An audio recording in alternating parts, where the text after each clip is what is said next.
상간녀 소송에 휘말렸습니다. 이 내용은 사건 반장을 통해서 처음으로 알려졌는데요. 숙행이 MBN 현역가왕 3를 통해서 한창 주가를 올리고 있던 멤버라는 점에서 충격을 줬습니다. 문제가 된 내용을 정리하면 이렇습니다. 20년차 가정주부가 남편의 외도를 알게 됐다. 남편이 가족여행까지 취소를 하고 외박까지 하더니 지난 2월 갑자기 집까지 나갔다. 심지어 이 여성 가수의 행사장까지 따라갔다. 이 사실이 밝혀진 이후 남편은 친구라고 주장을 해서 3월에 이 여성 가수에게 전화를 했다. 이 여성은 남편과 친구 사이라고 전했고 아내에게 계속 이런 식으로 전화를 하면 소속사를 통해서 고소를 하겠다는 입장을 전했다. 그래서 아내가 굉장히 겁을 먹었다. 알고 보니 두 사람이 함께 살고 있었다. 이들이 살고 있는 아파트 CCTV를 확보했는데 둘이 포옹을 하고 키스를 하는가 하면 실시간으로 스킨십을 하는 모습이 모두 영상에 담겼다. 내용 증명을 보내기 전에 마지막으로 이 여성에게 기회를 줬다. 내 남편을 돌려달라. 우리 가정을 지킬 수 있게 라고 메시지를 보냈더니 제가 가지지도 않은 분을 왜 달라고 저한테 그러시느냐 라고 답을 했다. 제발 저에게 연락하지 말라는 답을 보냈다. 그러더니 한 오디션 프로그램에 출연을 했다. 바로 그 프로그램이 MBN 현역가왕 3였습니다. 이 과정을 통해서 지난 9월 내용 증명을 보내니까 그제서야 연락이다. 제발 저에게 연락을 하지 말아달라고 했다. 제발 한 번만 봐달라고도 했다. 엄마가 아프고 방송 출연 중이라 위약금까지 물어야 한다고 사정을 했다. 그러다가 위약금을 혼자 감당할 수가 없으니까 당신의 남편을 공격해도 괜찮냐라고 물었다. 이 과정을 통해서 당사자인 아내는 사건 반장을 통해 이 일을 폭로했습니다. 이 폭로가 나오자 숙행은 반나절 만에 자신의 인스타그램에 공식 입장을 올리고 프로그램 하차를 천명했는데요. 그 내용을 살펴보면 이렇습니다. 최근 불거진 개인적인 일로 심려를 끼쳐드린 점 진심으로 사과드린다. 출연 중이던 프로그램에서는 하차해서 더 이상 피해가 가지 않도록 하겠다. 경연에 임하고 있는 동료, 제작진에게 누를 끼친 점 다시 한번 죄송하다고 말씀드린다. 모든 사실관계는 추후 법적 절차를 통해 밝히도록 하겠다.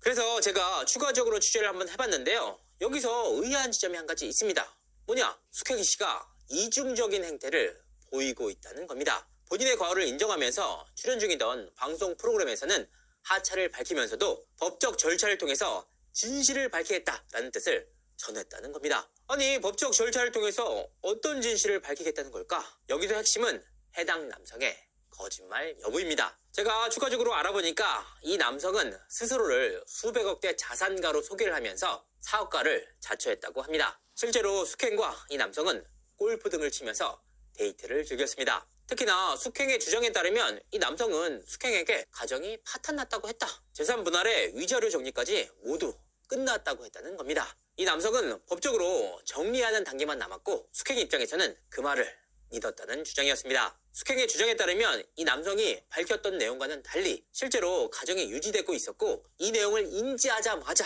관계를 끝냈다는 겁니다.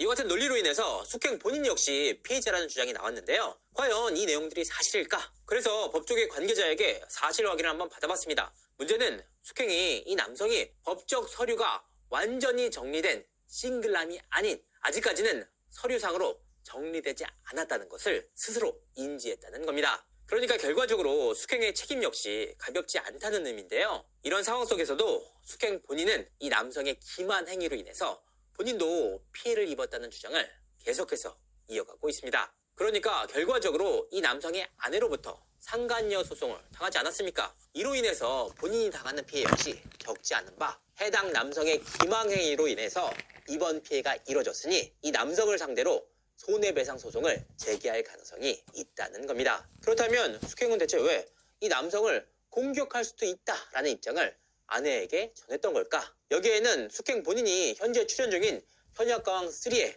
위약금 문제와 관련돼 있다는 지적이 나오고 있습니다. 실제로 지난 23일 첫 방송됐던 현역가왕 3의 시청률은 8.0%에 달했습니다. 첫 방송부터 순항을 하면서 대중들의 관심을 한몸에 받았는데요. 자, 여기서 숙행은 대체 왜 위약금 문제를 걱정할까? 사실 12월 23일 첫 방송이 진행되긴 했지만 이미 2달간의 녹화를 거쳐서 상당히 많은 부분이 녹화되어 있는 상황입니다. 문제는 프로그램상에서 숙행 씨가 조기 탈락했으면 아무런 문제가 되지 않습니다. 하지만 숙행 씨는 녹화 진행 과정 속에서 승승장구하면서 상당히 상위 라운드까지 진출한 상황입니다. 그러니까 초반 탈락이었다면 아무런 문제가 되지 않지만 녹화 과정 속에서 숙행 본인이 하드캐리를 하면서 엄청난 존재감을 비췄다는 점에서 이번 논란이 숙행 씨 입장에서는 더욱더 뼈아픈 상황입니다. 그래서 현역가왕 내부의 분위기는 어떤지 취재를 한번 해봤는데요. 놀랍게도 숙행 씨가 이번 현역가왕 3를 통해서 재발견이 이뤄졌다는 평가가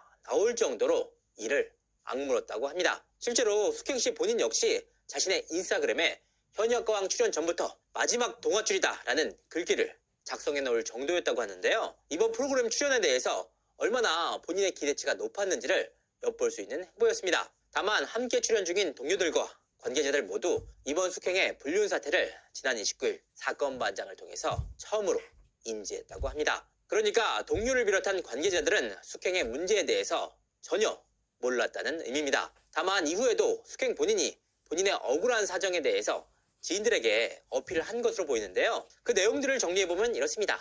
해당 남성이 정말 가정이 끝났다고 해서 만남을 이어갔다.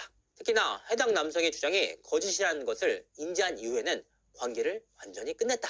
관계를 중단한 이후에도 해당 여성으로부터 지속적인 연락을 받았고 수차례 본인의 억울한 상황을 어필했음에도 불구하고 이번 사태가 터졌다는 주장이었습니다. 결과적으로 숙행은 이 일로 인해서 프로그램에서 하차를 하게 됐고 위약금을 걱정해야 할 처지로 전락을 했습니다. 그렇다면 숙행이 내야 할 위약금은 어느 정도나 되는 걸까? 이 부분에 대해서 추가적으로 확인을 한번 해봤는데요. 다소 걱정을 내려놓으셔도 될 것 같습니다. 왜냐? 지금까지 이와 같은 오디션